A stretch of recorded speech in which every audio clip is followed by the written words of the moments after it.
بچوں، اب یہ ہمارے ساتھی مولانا ریاض اللہ صاحب آپ کے سامنے کچھ نصیحتی کلمات رکھیں گے اور یہ باتیں بتائیں گے کہ کیسے ہم مدرسے میں اپنی زندگی گزاریں اور پھر مدرسے سے گھر جائیں، کیونکہ بقرعید کی چھٹی بھی آنے والی ہے، تو وہاں ہم رہ کر کیسے اپنی چھٹیاں گزاریں، ان تمام کے تعلق سے مولانا بات رکھیں گے، تو آپ بڑی دلچسپی کے ساتھ سنیں اور اپنی زندگی میں وہ چیز لائیں۔ مولانا ریاض اللہ صاحب سے درخواست ہے کچھ بچوں کو نصیحتی کلمات ارشاد فرمائیں۔ بسم اللہ الرحمن الرحیم، الحمد للہ رب العالمین، والصلاة والسلام علی سید الانبیاء والمرسلین، سید الاولین والآخرین وخاتم النبیین وعلی آلہ وصحبہ اجمعین، اما بعد، اعوذ باللہ من الشیطان الرجیم، بسم اللہ الرحمن الرحیم، والذین جاہدوا فینا لنہدینہم سبلنا وإن اللہ لمع المحسنین، صدق اللہ العظیم۔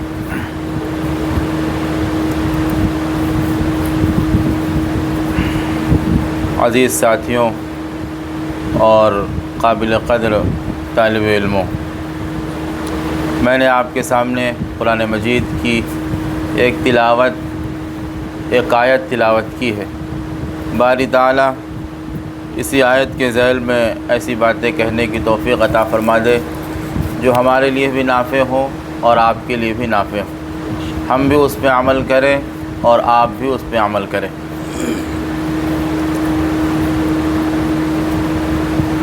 میرے بچوں، اللہ تعالیٰ ارشاد فرماتا ہے والذین جاہدوا فینا لنہدینہم سبلنا، کہ جو لوگ ہمارے راستے میں محنت کرتے ہیں، کوشش کرتے ہیں، ہم ان کے لیے راستے کھول دیتے ہیں۔ اللہ تعالیٰ فرماتا ہے جو ہمارے لیے محنت کرتے ہیں، کوشش کرتے ہیں، تکلیفیں اٹھاتے ہیں، مصیبتیں برداشت کرتے ہیں، ان کے لیے ہم راستے کھول دیتے ہیں۔ جب اللہ یہ کہے کہ ہم ان کے لیے راستے کھول دیتے ہیں تو اللہ رب العزت والجلال ہر ایک چیز کا راستہ کھولتا ہے، وہ چاہے رزق کا راستہ ہو، چاہے ترقی کا راستہ ہو، چاہے کامیابی کا راستہ ہو۔ اللہ کامیابی کے بھی راستے کھول دے گا، رزق کے بھی راستے کھول دے گا، اور دین کے سیکھنے کے بھی راستے کھول دے گا۔ بسا اوقات ایسا ہوتا ہے کہ بچہ بہت ذہین ہوتا ہے لیکن آگے بڑھنے کے لیے اس کے لیے کوئی راستہ نہیں ہوتا ہے، کوئی ذرائع اس کے پاس نہیں ہوتے۔ اللہ فرماتا ہے ہمارے راستے میں تم محنت کرو، ہم تمہارے لیے راستے کھول دیں گے، ہم تمہارے لیے راہیں ہموار کر دیں گے۔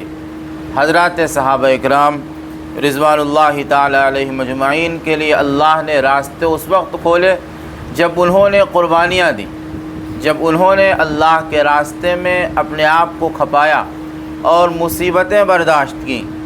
صحابہ اکرام میں چند ہی صحابی ایسے ہیں جنہوں نے اپنے آپ کو جوخم میں نہیں ڈالا، بلکہ ایسے حالات میں وہ ایمان لائے جب اسلام پھیل چکا تھا، انہیں مصیبتوں کا سامنا نہیں کرنا پڑا، لیکن اکثر صحابی اس وقت ایمان لائے جب انہیں ایمان لانے کے بعد مصیبتوں کا سامنا کرنا پڑا، اور مصیبتیں ایسی نہیں جو آج کے زمانے میں نظر آ رہی، نہیں، وہ مصیبتیں جن کو نہ ہم دیکھ سکتے ہیں نہ سن سکتے ہیں۔ حضرت سیدنا صدیق اکبر حضور اکرم صلی اللہ علیہ وسلم کے سب سے بڑے دوست اور سب سے پہلے خلیفہ اور مردوں میں سب سے پہلے ایمان لانے والے، جب وہ ایمان لائے قرآن مجید اترا، پابندی تھی کہ کوئی کسی کو تبلیغ نہیں کر سکتا۔ حضرت سیدنا صدیق اکبر اپنی چوکھٹ پر چرپائی کے برابر جگہ پر بیٹھ گئے اور وہاں قرآن مجید کی تلاوت کرنے لگے۔ ایک دن کیا، 2 دن کیا، 4 دن کیا، کفار مکہ حضور اکرم صلی اللہ علیہ وسلم کے پاس پہنچ گئے اور کہا آپ انہیں منع کر لیجئے، آپ انہیں سمجھا دیجئے۔ اور صدیق اکبر کے پاس آئے اور کہا کہ اگر تمہارا احسان ہمارے اوپر نہ ہوتا تو ہم تمہیں ابھی ختم کر دیتے۔ پھر حضور اکرم صلی اللہ علیہ وسلم نے انہیں سمجھایا۔ صدیق اکبر اپنے اس طرز دعوت سے باز آ گئے، لیکن اللہ نے ان کے دل میں ایسا ایمان مضبوط کر دیا تھا، ایسا ایمان مضبوط کر دیا تھا کہ اپنے عمل سے لوگوں کو دعوت دینے لگے، اور پھر رفتہ رفتہ آہستہ آہستہ مسلمانوں کی تعداد بڑھنے لگی۔ بچوں میں سب سے پہلے حضرت سیدنا علی ابن ابی طالب رضی اللہ عنہ ایمان لائے، اور جب آپ ایمان لائے تو آپ کی عمر 11 سال کی تھی، آنکھیں آئی ہوئی تھیں، فوراً آپ کا ساتھ دینے کے لیے کھڑے ہو گئے۔ لوگوں نے کہا یہ آپ کا کیا ساتھ دیں گے، لیکن پھر بعد میں دکھایا اللہ نے کہ وہ علی جنہوں نے خیبر کا دروازہ ایک ہاتھ سے اکھاڑ کے پھینک دیا، بالکل نحیب جسم اور قد و قامت بھی فاروق اعظم سے بہت کم، لیکن وہ دروازہ جس کو 50 آدمی مل کے اٹھاتے تھے، اپنے ہاتھ سے اس کو باہر کر دیا۔ کیوں کر دیا؟ حضور پاک صلی اللہ علیہ وسلم نے فرمایا تھا کہ علی تم تو شجاع ہو، تم تو بہادر ہو، تم تو طاقتور ہو۔ پھر سیدنا علی ابن ابی طالب رضی اللہ عنہ وہی صحابی ہیں جن کے بارے میں اللہ کے پیغمبر نے فرمایا کہ علی تم سے محبت کرنے والا ایک فرقہ جو تمہاری محبت میں تم سے غلو کرے گا وہ جہنم میں جائے گا، اور ایک فرقہ وہ ہے جو تمہارے مقام و مرتبے کو کم کرے گا وہ بھی جہنم میں جائے گا۔ اللہ رب العزت والجلال نے ہم سب کو اہل السنت والجماعہ میں سے بنایا۔ ہم کسی کی محبت میں اس کے مقام کو آگے نہیں بڑھاتے، بلکہ ہم سیدنا صدیق اکبر کو پہلا جانتے ہیں، سیدنا فاروق اعظم کو دوسرا خلیفہ جانتے ہیں، سیدنا عثمان غنی کو ہم تیسرا خلیفہ جانتے ہیں، اور سیدنا علی بن ابی طالب کو ہم چوتھا خلیفہ جانتے ہیں۔ ہمارا آپ کا سب کا اس پر یقین ہے یا نہیں؟ بتاؤ بچوں، تم جانتے ہو نہیں سب سے پہلا خلیفہ کون ہے؟ ابو بکر، اور دوسرا خلیفہ حضرت عمر رضی اللہ عنہ، اور تیسرا خلیفہ حضرت عثمان رضی اللہ عنہ، اور چوتھا خلیفہ حضرت علی بن ابی طالب رضی اللہ عنہم اجمعین۔ یہ وہ صحابہ کرام ہیں اور یہ وہ کبار صحابہ ہیں جن کا مقام اتنا اللہ کے ہاں بلند ہے، اتنا بلند ہے کہ بعد والے جتنے بھی صحابی ہیں ان میں سے کوئی بھی ان کے مقام کو نہ پہنچ سکا۔ میں نے آیت یہاں سے پڑھی تھی، اللہ فرماتا ہے والذین جاہدوا فینا لنہدینہم سبلنا، جو لوگ ہمارے راستے میں محنت کرتے ہیں، مشقت برداشت کرتے ہیں، مصیبتیں برداشت کرتے ہیں، ہم ان کے لیے راہیں کھول دیتے ہیں، راہیں ان کے لیے ہموار کر دیتے ہیں۔ سیدنا صدیق اکبر نے اللہ کے راستے میں کم مصیبتیں نہیں برداشت کی، سیدنا فاروق اعظم نے اللہ کے راستے میں کم مصیبتیں برداشت نہیں کی، حضرت عثمان غنی نے اللہ کے راستے میں کم مصیبتیں برداشت نہیں کی، حضرت علی نے کم مصیبتیں برداشت نہیں کی۔ جب ان لوگوں نے تکلیف اٹھایا اور اپنے آپ کو کھپایا تو اللہ نے انہیں مقام بلند عطا فرمایا، اللہ نے انہیں وہ مقام عطا فرمایا اور وہ بلندی عطا فرمائی جس کی مثال دنیا میں آج موجود نہیں ہے اور نہ کبھی موجود ہو سکتی ہے آئندہ۔ آپ محنت کریے، کوشش کریے اور اپنے آپ کو بنانے کی فکر کریے اور اپنے آپ کو بنانے میں انتھک کوشش کیجیے، اللہ آپ کو کامیابی عطا فرمائے گا، اللہ آپ کو ضرور کامیاب کرے گا۔ حضور اکرم صلی اللہ علیہ وسلم کا سب سے پہلا مدرسہ اصحاب صفہ، جس میں صحابہ کرام بیٹھتے تھے صرف اس لیے کہ حضور پاک صلی اللہ علیہ وسلم اپنے گھر سے نکل کے آئے، کوئی بات کہیں تو ہم اس کو سن لیں اور اس کو اپنے دل میں بسا لیں، اسے یاد کر لیں۔ صرف اتنی سی بات کے لیے وہ اصحاب صفہ چوترا کو نہیں چھوڑتے تھے۔ کھانا نہیں ہے، پانی نہیں ہے، بعض ایسے ہیں جو سیدھے کھڑے بھی نہیں ہو پا رہے ہیں، پیٹھ کو زمین سے لگائے ہوئے ہیں، اور تمنا یہ ہے کہ حضور نکل کے آئے، کچھ کہے اور ہم اس کو قبول کر لیں۔ قرآن کہہ رہا ہے تعرفهم بسیماہم لا يسألون الناس الحافا، ناواقف ان کو یہ دیکھ کے سمجھتا ہے کہ یہ مالدار ہیں، کیوں؟ اس لیے کہ یہ لپٹ کر کسی سے مانگتے نہیں ہیں، اور ان کی حالت یہ ہے کہ ان کے پاس ایک وقت کا کھانا بھی نہیں، لیکن ان کی طلب یہ ہے کہ حضور پاک صلی اللہ علیہ وسلم جو کچھ کہہ رہے ہیں وہ ہمارے دل میں بس جائے۔ پھر وہ اصحاب صفہ جس میں بڑے بڑے یوں کہیے کہ علماء پیدا ہوئے، قراء پیدا ہوئے، پھر اللہ کے پیغمبر نے فرمایا امین ھذہ الامہ ابو عبیدہ بن الجراح، کہ دیکھو میری امت کے سب سے بڑے امین عبیدہ ابن الجراح ہے۔ اور کبھی فرمایا اقرؤہم ابی بن کعب، کہ میری امت میں سب سے بڑے قاری حضرت ابی بن کعب ہیں۔ حضور پاک صلی اللہ علیہ وسلم پر ایک مرتبہ ایک آیت بلکہ ایک سورت اتری، لم یکن الذین کفروا من اہل الکتاب والمشرکین منفکین حتی تأتیہم البینہ، پوری سورت اتری۔ حضور نے ابی بن کعب کو بلایا اور فرمایا کہ ابی دیکھو اللہ نے میرے اوپر یہ سورت نازل کی ہے، اور اللہ نے کہا ہے کہ یہ سورت آپ ابی بن کعب کو سنائیے۔ اتنا سننا تھا کہ حضرت ابی بن کعب رونے لگے۔ فرمایا اللہ سمانی، کیا اللہ نے میرا نام لیا؟ کیا اللہ نے میرا نام لیا ہے؟ حضور نے فرمایا ہاں اللہ نے تمہارا نام لیا ہے۔ بتاؤ ابی بن کعب کو یہ مقام کیوں ملا، یہ مرتبہ انہیں کیوں نصیب ہوا کہ اللہ ان کا نام لے کے کہہ رہا ہے کہ انہیں قرآن سنائیے؟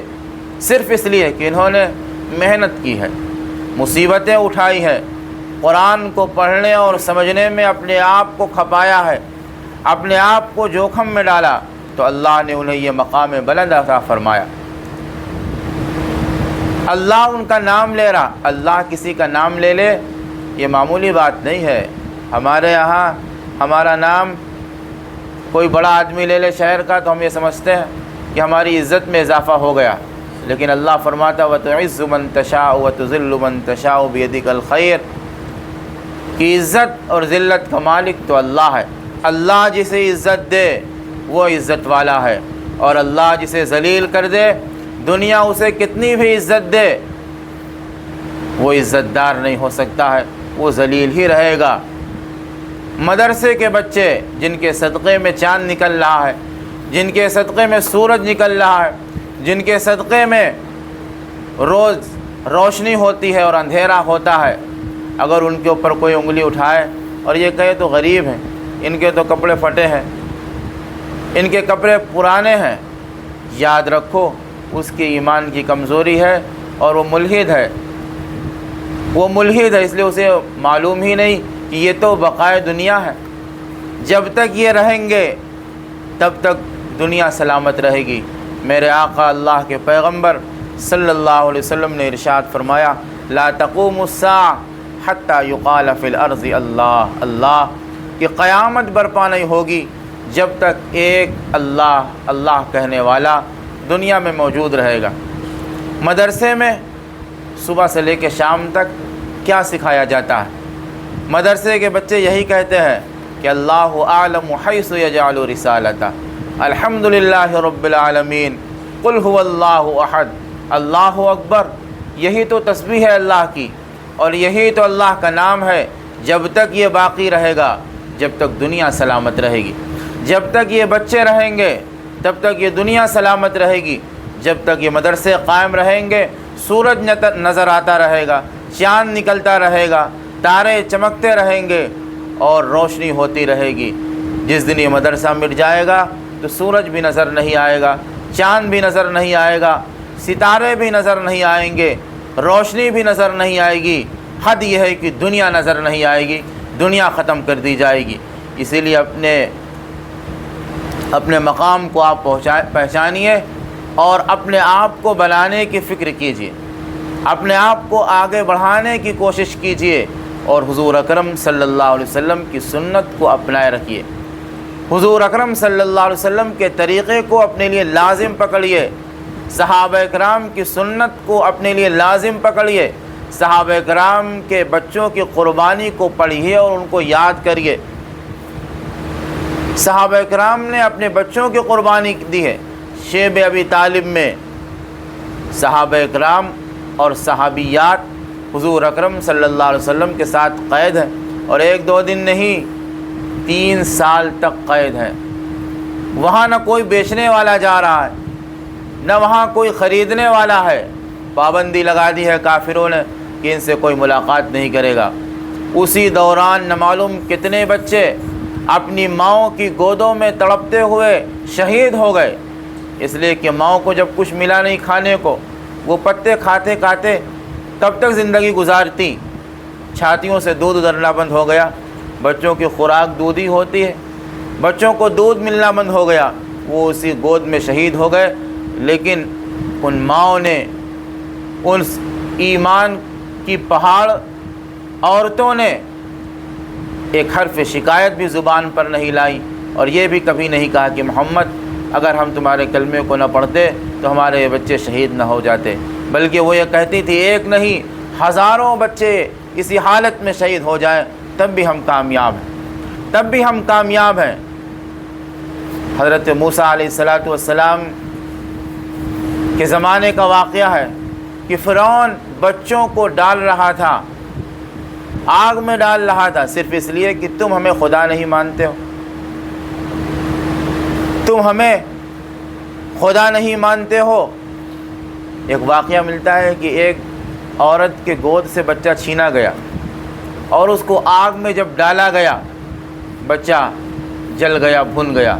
دوسرا بچہ چھینا گیا، اس کو بھی آگ میں ڈالنا چاہ رہے تھے کہ عورت نے سوچا کہ کہیں ایسا نہ ہو کہ یہ بچہ بھی میرا جل جائے، ایسا نہ ہو کہ ہم بھی کلمہ کفر کہہ دیں اور مجھے مہلت مل جائے۔ لیکن وہ عورت بیان کرتی ہے کہ جب میرے دل میں یہ بات آئی تو میرا بچہ جو جل رہا تھا آگ میں، اس نے وہیں سے پکار کے کہا کہ ماں ڈرو نہیں، گھبراؤ نہیں، پریشان مت ہو، بلکہ آ جاؤ میرے پاس، میں تو باغ میں ٹہل رہا ہوں۔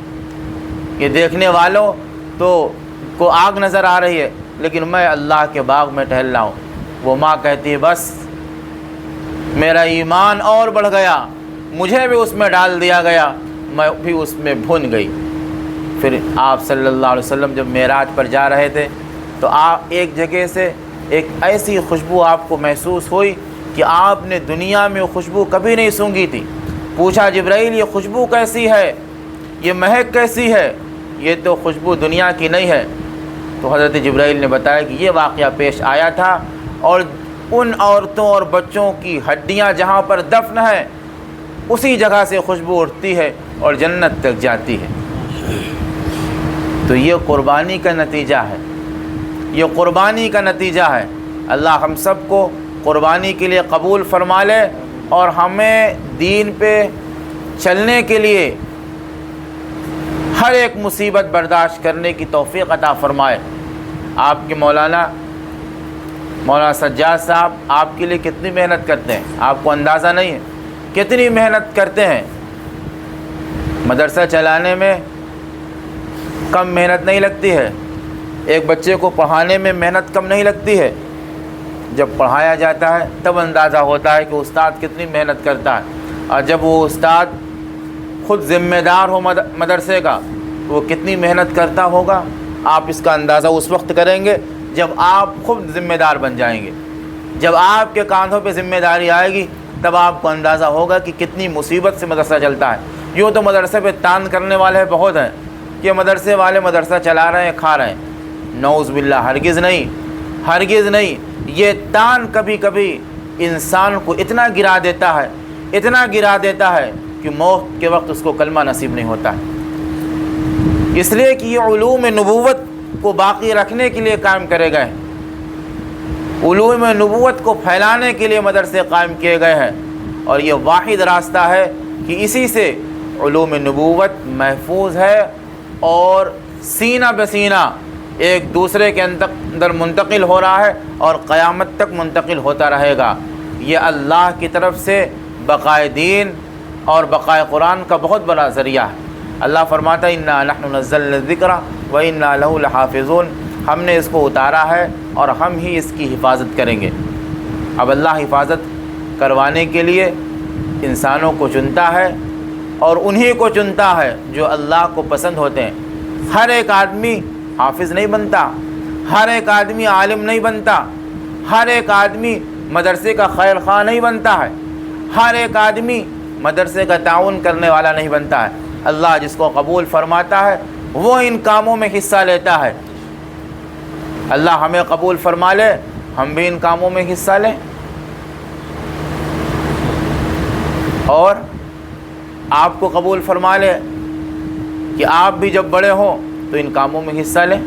آپ کی نیت یہ ہو کہ دیکھو ہم جو کچھ مدرسے میں سیکھ رہے ہیں گھر جائیں گے تو اس کو اپنے والدین کو بتائیں گے، اور ہم بتائیں گے کہ ہم مدرسے میں یہ سیکھ کے آئے، ہم مدرسے میں سونے کی دعا سیکھ کے آئے ہیں، ہم مدرسے میں استنجا خانے جانے کی دعا سیکھ کے آئے ہیں، ہم کھانے کی سنتیں سیکھ کے آئے ہیں۔ جب والدین کو ہم یہ بتائیں گے، اور جب والدین ہمارے اس کارنامے کو سنیں گے تو وہ ہمارے لیے دل سے دعائیں دیں گے، اور والدین سے بڑھ کر اس دنیا میں کسی کی دعا نہیں، والدین سے بڑھ کر اس دنیا میں کسی کی دعا نہیں ہے۔ اور پھر اس سے ہماری بھی کامیابی ہوگی، اور آپ کے لیے جو محنت کر رہے ہیں ان کی بھی کامیابی ہوگی۔ سمجھ رہے ہیں نا؟ اللہ فرماتا ہے ہمارے لیے محنت کرو گے تو ہم راستے کھول دیں گے، راستے ہموار کر دیں گے، تمہیں کسی مصیبت کا سامنا نہیں کرنا پڑے گا، تمہیں مصیبت سے دوچار نہیں ہونا پڑے گا۔ یہ تو چند روزہ مشقت ہے جو ہم مدرسے میں برداشت کر رہے ہیں، جب یہاں سے ہم فارغ ہوں گے تو ہم جہاں جائیں گے وہاں روشنی پھیلائیں گے۔ علم کے بارے میں کہا گیا یہ تو روشنی ہے، یہ تو روشنی ہے، اور صاحب علم سراپا روشنی ہے، جہاں جائے گا روشنی پھیلائے گا۔ حضور اکرم صلی اللہ علیہ وسلم صاحب قرآن، صاحب شریعت، جہاں گئے اور جب آئے تو دنیا میں اجالا کر دیا۔ دنیا میں اندھیرا چھایا ہوا تھا، آپ آئے تو دنیا میں اجالا ہو گیا، اور وہ اجالا ایسا ہے جس سے آدمی دنیا میں بھی کامیاب ہوگا اور آخرت میں بھی کامیاب ہوگا۔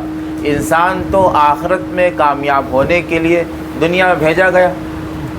الدنیا خلقت لکم وخلقتم للآخرہ، کہ اللہ کے پیغمبر نے فرمایا کہ دیکھو دنیا تمہارے لیے بنائی گئی ہے اور تم آخرت کے لیے بنائے گئے ہو، تم اللہ کے لیے بنائے گئے ہو۔ لیکن اس کے ساتھ ساتھ یہ بات بھی یاد رکھنا کہ ہم اللہ کے آگے ہمیشہ جھکے رہیں، اللہ کے آگے اپنے ہمیشہ جھکے رہیں، اور اپنے والدین کے آگے ہمیشہ جھکے رہیں، اور اپنے اساتذہ کا اتنا ادب کریں، اتنا ادب کریں۔